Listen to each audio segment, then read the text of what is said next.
Hi everyone, I'm Casey Martin from Wine Country Woodworks and Wine Country Mica, and this is going to be an update video on my sound installation air compressor box. This was actually my first ever YouTube video years ago, and I want to do an update video on it because it has just been a staple in my shop ever since I made it.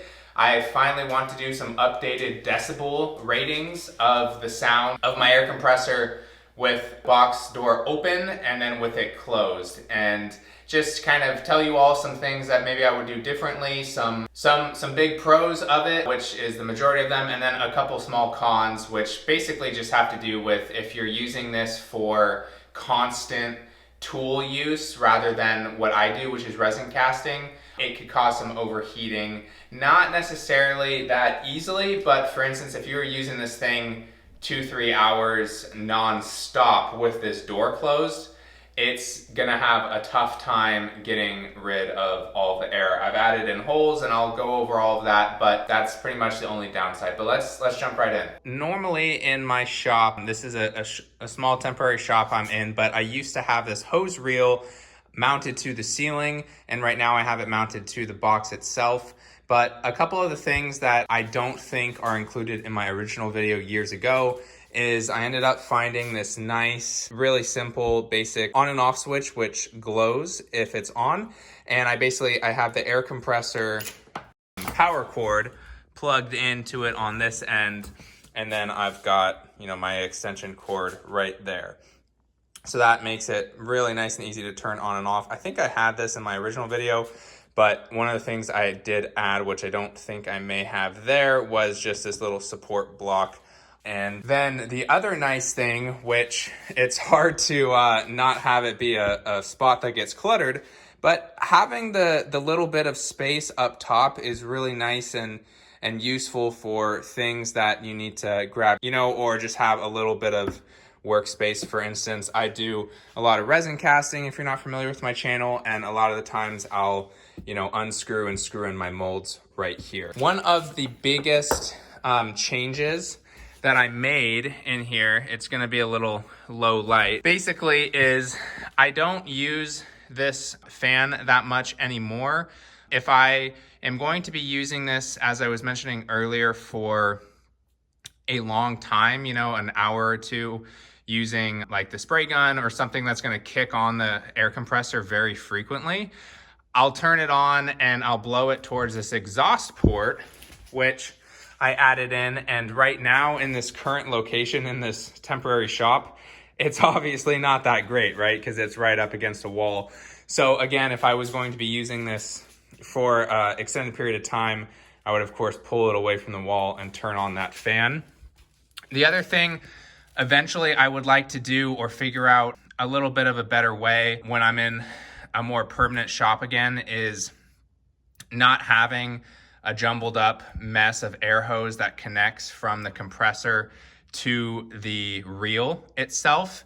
The reel, it does not have a long enough infeed hose to go all the way in here. So I'm not exactly sure, maybe I'll get a shorter one eventually and, coil it all up nicely. But that is pretty much the only thing I have ever changed in here itself.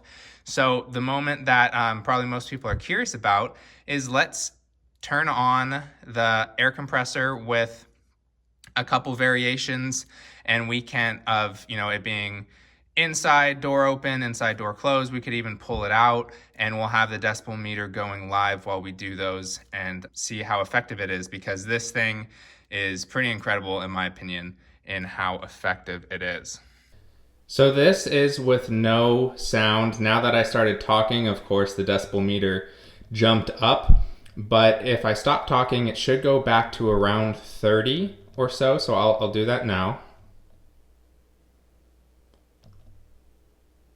Yeah, so it looks like around 35, mid 30s is our baseline for no sound at all. So let's compare all the different variations.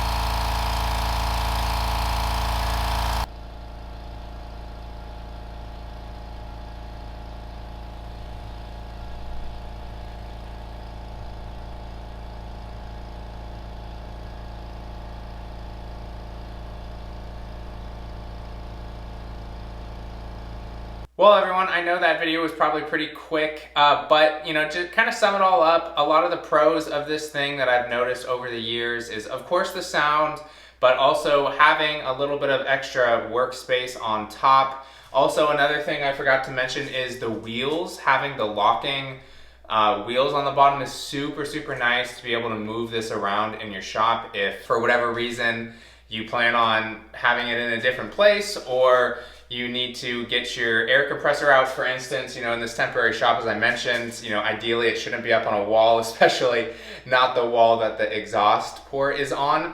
But, if I need to use it where I'm going to want to turn on the fan and make sure the exhaust can work, I can very easily, just in a few seconds, pull this away from the wall because of the wheels. It's also made when I move my shops, when I was down in college and moved to this temporary shop before I move into the house my wife and I just bought. It's very easy for that. So the wheels have been great. Adding in the exhaust port is also very, very nice, because then if I do need to use this for a couple hours, using pneumatic tools or using my air sprayer to spray off a piece of equipment or something that's really dirty for a while, I don't have to worry about it. But kind of sum up the decibel readings, which was one of the updates that I missed including in the video, and then it got overwritten in the description of the original one, and so they kind of were lost along the way, was that the kind of baseline reading for pretty much no sound in this basement shop I'm in was 35 decibels. When the air compressor itself was on, pulled outside, and we were probably standing, I don't know, about 5 or 6 feet away, it got up to in the 70s. And one of the great things about this air compressor is it's a California Air Tools compressor. I think I've upgraded now to the 8-gallon version. In my original video, it was a 5-gallon, so the numbers may be a little different. But point being,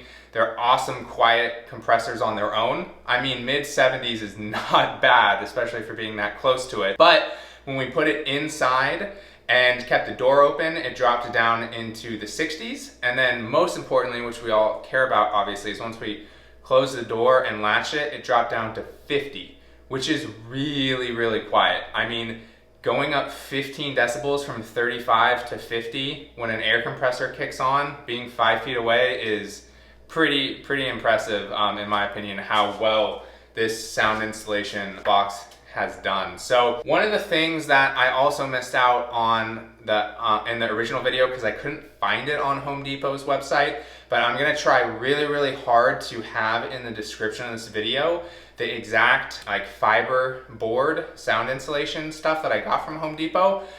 If I can't find the exact one, I'll find something similar that will work well. But yeah, thank you guys so much for watching the video. This was a long overdue video. I get questions on that old one all the time, and I just figured it was worthwhile. I know a lot of you who follow my channel, who may be resin casters like myself, are doing this in a way where, you don't want to be loud to your neighbors or maybe your family members, or whatever the case may be. It's always nice to make sure your hobby or whatever you're doing in your shop, doesn't disrupt anybody else, so that you can keep doing that hobby as much as you want. So anyway, thank you all so much for the video. Like it if you like it. Give it a thumbs up. It helps me and the channel out a lot. Subscribe to the channel as well if you'd like to stick around for similar content. That also helps us.